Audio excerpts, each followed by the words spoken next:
Maureen Gramercy. Mo Gramercy is the co-protagonist of the book.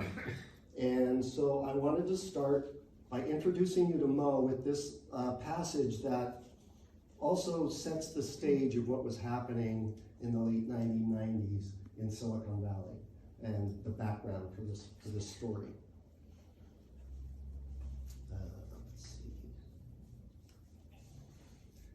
It was 11:20 a.m. when Maureen Gramercy stepped out of the sparsely occupied train car and into the bustle of San Francisco. She walked up 4th Street 2 blocks, then a block and a half up Brannan to Jack London Alley and into South Park. The sidewalk table at the butler and the chef was cool wrought iron and tile. She ordered a croque monsieur and a glass of Bordeaux and sat back to watch the web industry minions flow into the park like rising water in a tide pool. Some were bleary-eyed and unshaven, others perfect in black jeans and blazers, and all seemed to be younger than she was. There were hacky sack circles and frisbees flying, every table in the park occupied within minutes of the noon hour, the atmosphere something like an outdoor rock concert.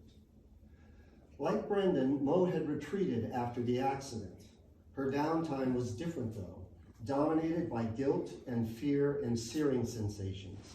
Speed, loss of control, impact, the loudest sound she had ever heard, flying glass, and the worst of it, the woman, bloodied, trapped, motionless.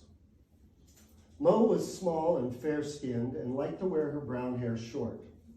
Working in high tech, she preferred the shortened, gender-ambivalent version of her name, but now she wasn't working at all. After the accident, she had left her job and started a slow burn through her savings.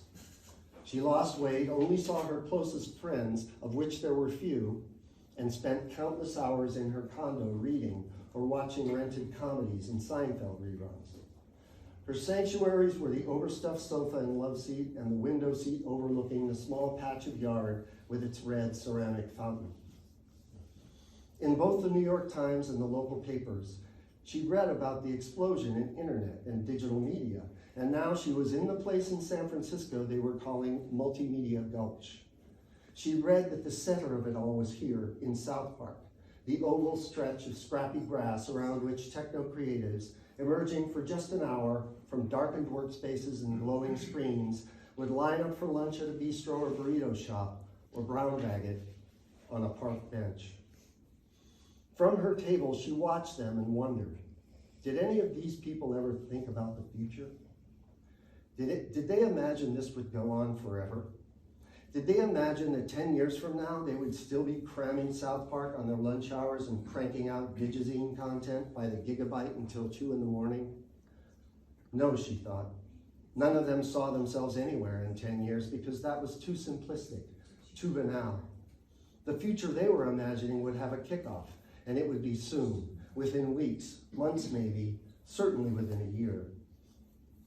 It would be their company's initial public offering, the IPO. Each of them had their own version of it that would put millions of dollars into their bank accounts and set them free from South Park, from Multimedia Gulch, from San Francisco altogether if they wanted, and launch them into a life of their choosing.